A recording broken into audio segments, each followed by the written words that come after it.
Welcome to Real Combat, everybody, the ultimate movie debate show by movie fans for movie fans. This is season 2, and we're excited to get started.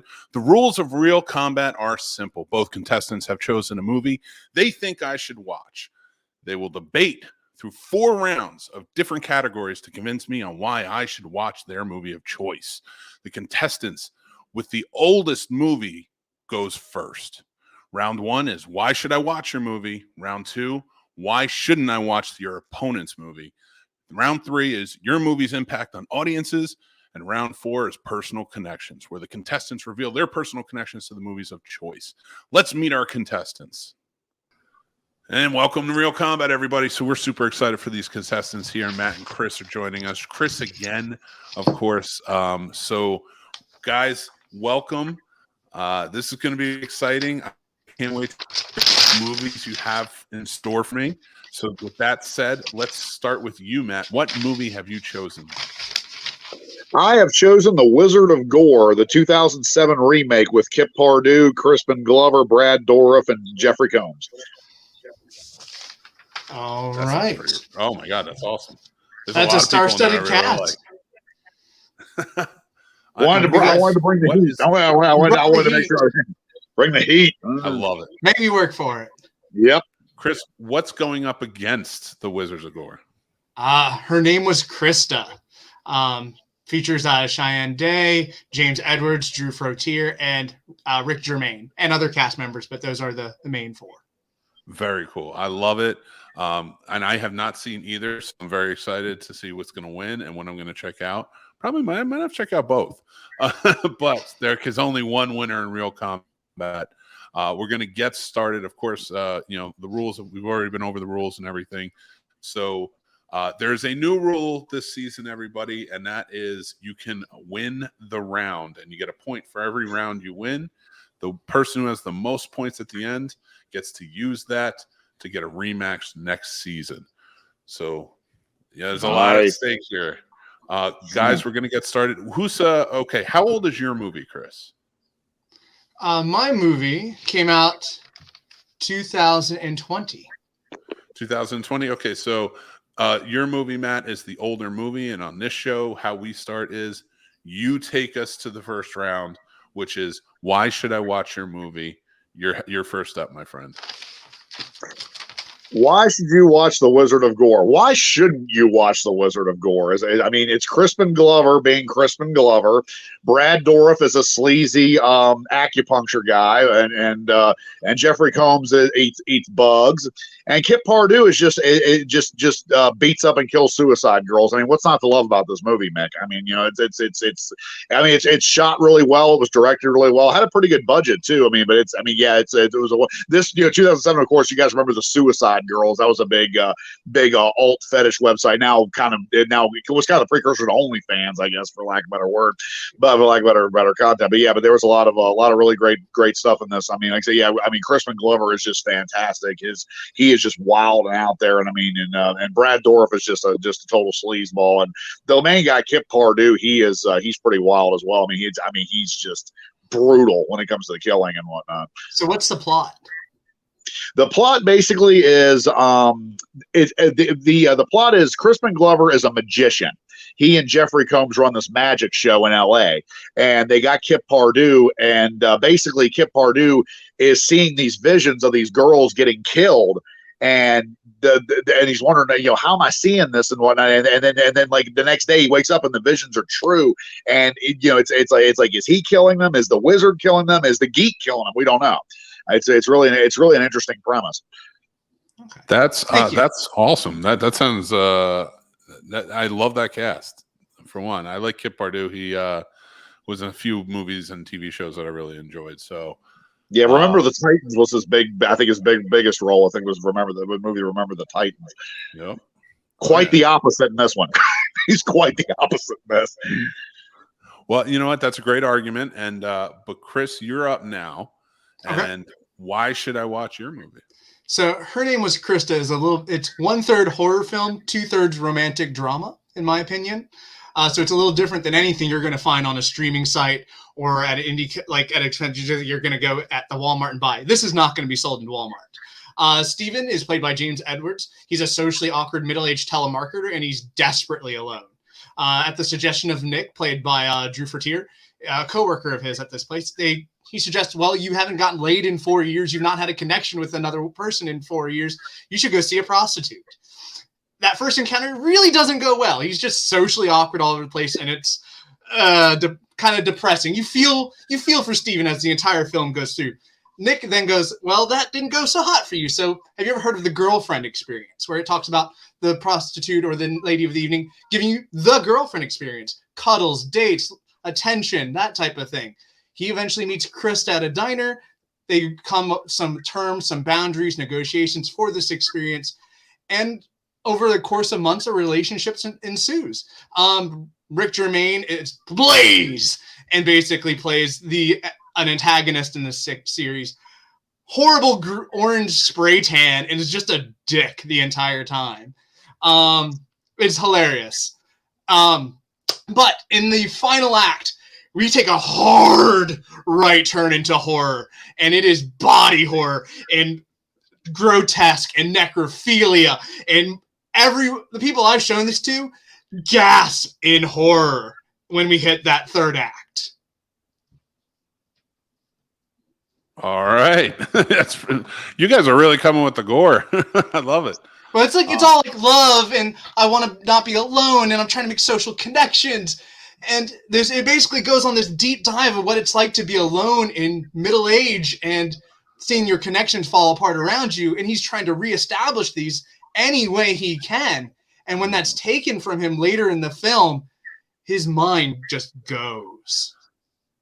Yeah, that's, that desperation definitely is a motivator for sure. Absolutely. Yeah. All right, guys, that was a hell of an argument for both of you. I think for this one, round one is going to go to, I think, Chris on this one. All right. Thank you. But we got more to go, so let's get there. Round two, why shouldn't I watch your opponent's movie? And Chris, you're going to start us off on this one. Fair enough. So, no offense, Matt. Yes, we have a star-studded cast in the film Matt has suggested here, but he didn't tell you the plot until I mentioned it. He kept going on about the cast. Now, hack/horror, yes, you've probably seen those a dozen or more times. I can name about 20 or more different slasher film franchises that have gone on over the years. This film, her name was Krista, is different than anything I bet you've ever seen. Hell of an argument. Okay. Matt, why shouldn't I watch Chris's movie?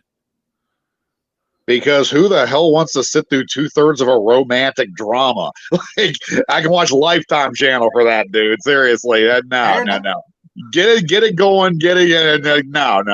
You got to do. You got. I was gonna say. I mean, no, I don't want to sit through that. I mean, the only movie that ever was a slow burn that I really liked like that was Audition, and Audition was also that kind of body horror type stuff or whatever. And also, and to go back to my star-studded cast, there's no Crispin Glover, there's no Brad Dourif, and there's no Jeffrey Combs. So I mean, and I mean, I don't know if I want to see Rick Germain with an orange spray tan. That in itself makes me. I don't know.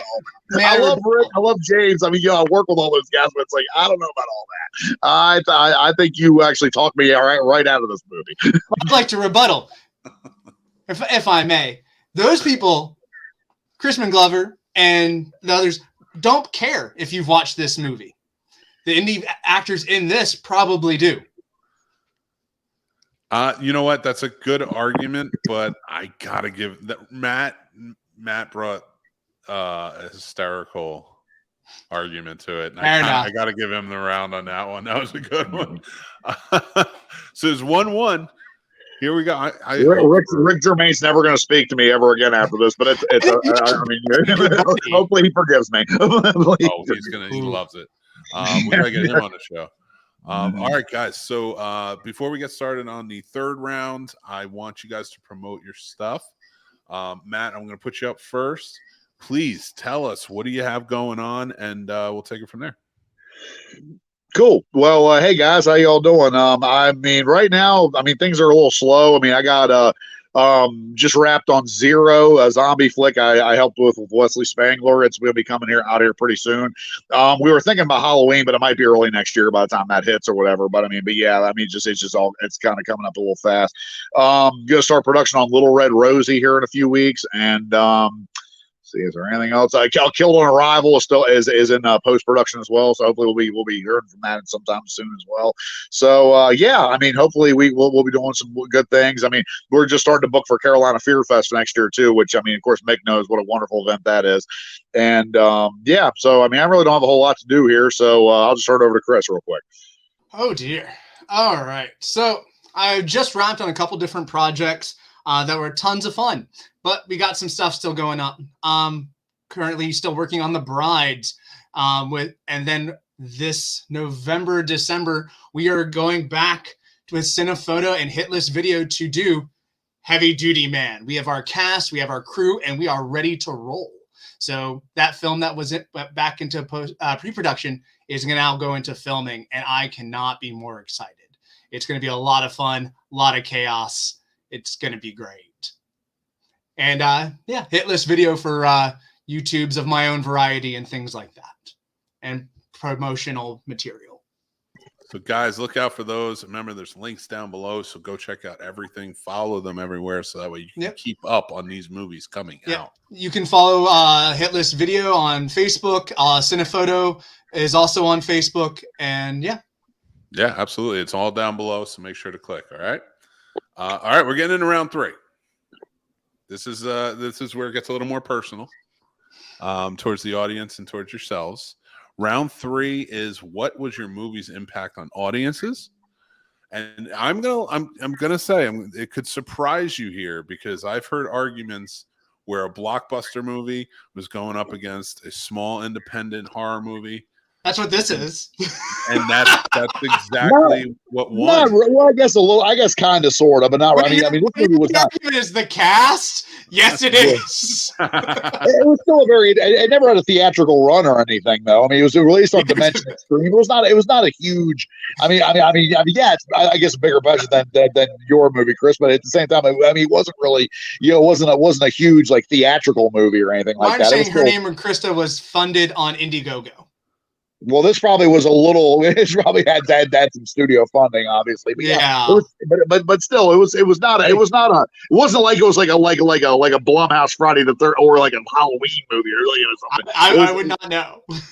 anything can take it. It's in the argument, not in the. I'm gonna probably just peek at it at some point because Crispin Glover. I love Crispin. Yeah. It's on Tubi. It's on. See, there you go. It's on Tubi. It's not on. It's on the streaming network with all the other low budget movies. Her name was Krista is currently on Amazon Prime. You can watch it. See, you have better streaming than Wizard of Gore does. It's not my movie. I just really like it. I mean, James Edwards has better than this. He should be proud. James should be very proud of himself. You should. It's a really good movie. Thank you for pointing that out. I cannot wait. It's all right. So let's get into round 3. I think, Matt, you went first last time. So, Chris, you're going to take this one. What was your movie's impact on audiences? So I actually watched this. I rewatched it this afternoon, so it would be fresh in my mind with my wife, who's also in Brides and will be in Heavy Duty Man, Rowan.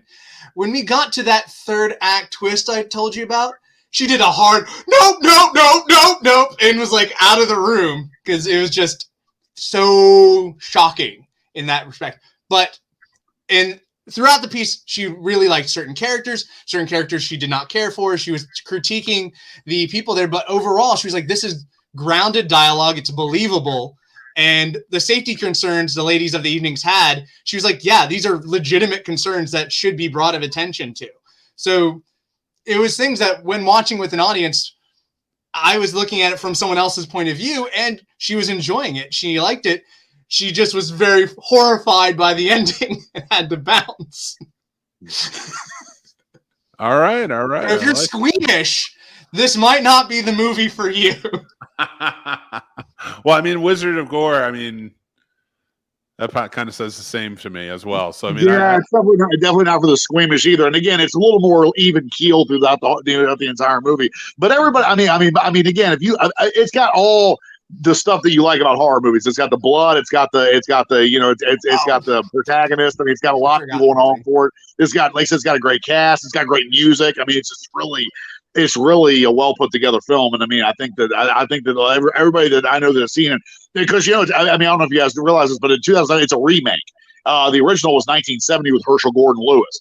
It was actually originally a Herschel Gordon Lewis movie, and it was actually a lot. I mean, if you want to talk about a low budget movie, that one was pretty low budget as well. Of course, Herschel Gordon Lewis was known for being, the pioneer of gore, the godfather of gore, if you will. And I mean, it's just, but this movie really took it and put a really cool spin on it in LA and the club scene, and like, it even has like has a lot of great locations, like the clown, like what was that one, the clown room, where it was like the strip club in LA where like all the punks and goths hang out. It was really just all in all just a great movie. And I mean, I'm really not sure what audience really thought of it, but I mean, everybody I know that's seen it has really enjoyed it. So I mean, again, it's just pretty much, yeah. I think if you really like if you are open to romantic stories and feelings about looking at someone the story of their loneliness, this is a good flick. And you can also, in the reflection, you can see the descent and the madness from the very beginning when you look back at the entire film once you've watched it. So there's a whole nother part of conversation after it. Like, I sat with my wife and we talked about it for a good 15 minutes afterward, where we were reflecting on all the stuff that she realized at the end by seeing the whole thing at the piece, except for the scene she had to dip on. Is the conversation? Like I said, and the thing about the lead guy, Kip Pardue, he's not very likable. He's a very sexist. He is just not a nice guy. He's not very likable. Oh, you fell in love with James Edwards' character Steven in this movie. Like, I'm just like, oh, all right. Hey, we forth. Hey, listen, it's all good arguments here. I love it. I think I got to reward this round to Chris. You're going hard, man. You're fighting hard for your movie. I lost last time I was here. I came prepared. You did come prepared, for sure. All right. This is the final round. Personal connections to your movie. Matt, you're going to start this round. Tell me what your personal connection to this movie is. It's probably in my top 10 favorite movies of all time, and I've seen thousands of them. So that's a pretty strong argument here. Yeah, I mean, it's just, again, just the cinema. I mean, everything about this movie to me is just perfect. I mean, it's just the cinematography's wonderful. The kills, the characters, it's real. I mean, it almost kind of reminds you of almost like a Quentin Tarantino type flick too, in a way, because it's just so out there and so gory, and the characters are also deplorable, and but it also has because the guy is a trust fund baby, basically.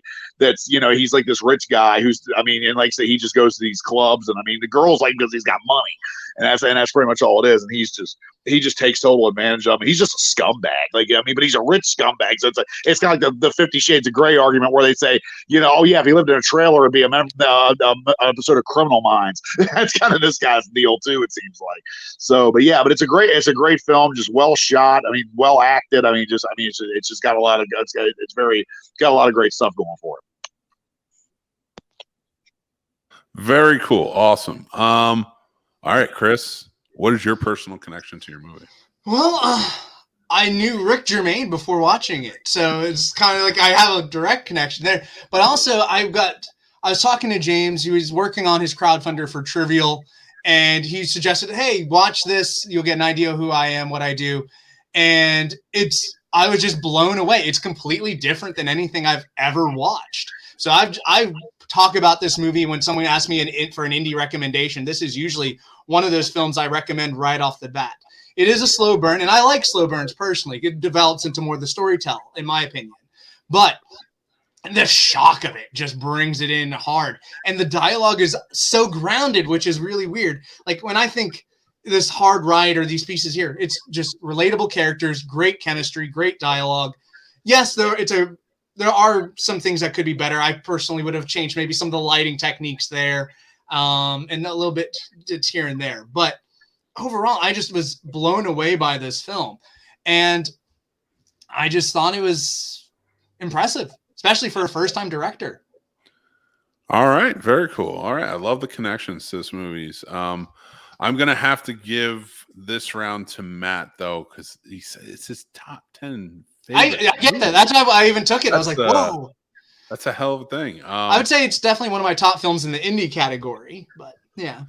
Well, before I let anyone down, I want to say thank you guys so much for being on tonight and doing the show with me. I have fun doing this, and I love checking out new movies, and I always check out both. But there is only one winner, and tonight's winner, because it just they both sound really interesting, but it just sounds like crazy, and I need to get into his head a little bit more, but I think it's going to be the Wizard of Gore. Damn. Wow. Matt, saying that's your top 10, like that really, like, I'm like, I gotta see what this is about here. Because we've talked movies plenty of times in the past. I know a good set of like what movies you like and love, and I've never heard of this one. So I've heard of the original. I've never heard of this one from 2007. Right? Yeah. To me, it's only my top favorite remake. By heaps and bounds, best remake ever. Because I even enjoy it more than the original, and that's thanks because I do love Herschel Gordon Lewis too. He's a fantastic. He was a fantastic director as well. But yeah, it's very. Like I said, but yeah, that's at least, yeah. You also definitely check it out. It's a fantastic movie. Everybody I know has shown it to us has fallen in love with it. Congratulations, Matt. Thank you, Chris. I hear that begrudging tone in his head. Hey, you got me. You got me fair and square. That you did your best and you beat me. So I congratulate. I got to be honest. I'm gonna watch both movies because I'm glad to hear that. Yeah, that's all. That's all we wanted. That's all we wanted. Liking it, or you want to watch it to also support, you can also get, her name is Krista, on makeflix.com, and you can get it there. One of the things, another reason why I wanted to promote this particular film is because the director, James Edwards, is his film Trivial. There was a storage issue for the film. Something happened to the computer or something, and part of the ending was actually deleted. So he's going to have to refilm part of that. I heard something about that. Yeah, I did. I heard something about that. For him to finish his next film, Trivial, and I thought maybe by spreading some awareness of it here might help that campaign down the road. He also has can accomplish short films. Well, he did one. I think Brad Twigg might have done one of the other ones called Brimstone Incorporated. Yeah, I was just posting about that one today. Actually, I just posted about that one today. I was gonna say, James is a hell of a nice guy. I've talked to him quite a few times. I hated to go against him. I hated to go against Rick, but I just, hey, you got to fight for your movie, and you did. Exactly. Yeah, fantastic. So I will say thank you again, guys, for both coming on. Make sure to go check out these great movies. They're linked down below so where they can stream them. I also have the links so you can buy the movies if you want them. Thank you. So absolutely support independent filmmaking. Hands down. Thank you, Matt. Thank you, Chris. Thank you guys for watching. This is Real Combat, the ultimate movie fan debate show. And until next time, I'm Mick Manhattan. I'll talk to you guys soon. Highlander. Bye, everyone. Make sure to go check out our new show, Does It Suck? And we did Antitrust for the first one. And we just recorded the second episode, which will be coming out sometime in October. And, of course, we're going to have our new Friday morning show starting October 7th, our anniversary week, the Scene Snobs Morning Drive live show. You can enjoy us every Friday morning. We want to take the time out to say thank you so much to our wonderful patrons who support us and help keep the lights on. You guys are amazing. We love you. Tim, Paul, Stacy, Matt, Aaron, Chris S., and Chris H. As always, big salutations and appreciations to Dan, John B., Ron, Jason, AJ, Radar, and John W. We have 3 tiers available with plenty of perks and a lot of fun stuff. Make sure to join up at patreon.com/thescenesnobs. Of course, Snobs Nation Discord is open, and you can join in the fun conversations there with great moderators, great people. The whole nation's there, and it's wonderful. The Snobs Nation, not the whole nation. No. I mean, the important part of the nation, the Snobs Nation. Sooner or later, everybody will join in. It'll just be crazy, but it'll be fun. So make sure you join in there. It's a nation of love, and it doesn't know borders. It's the Snobs Nation. That's true. I love it. Make sure to hit like on this video on YouTube if you're watching or anywhere you're watching it. And then head over and subscribe to our YouTube channel because we have great shows over there like Scene Snobs Reviews. Real Combat Season 2 is coming back in October. Plot Roast, Geek Fest Live. We, of course, have the Morning Drive live show. We also have Does It Suck, which is coming out, and more, and plenty of special events that are going to be coming. All over the place. We're loaded up. And you can also help support us by grabbing some merch. Go ahead and sport some of your favorite stuff. You want to head into the office knowing confidently that you'll be able to tell people what the strongest ship in the fleet is. Grab one of those mugs off of our merch store, which you can find at Linktree, with all of our other great places to connect. Make sure to follow us on all of our social media at the Scene Snobs or at the Scene Snob on TikTok because it won't let me change it, but there you go. Before we Save get off the going, last S for savings. all right, everybody, take care, stay tuned, and stay geeky.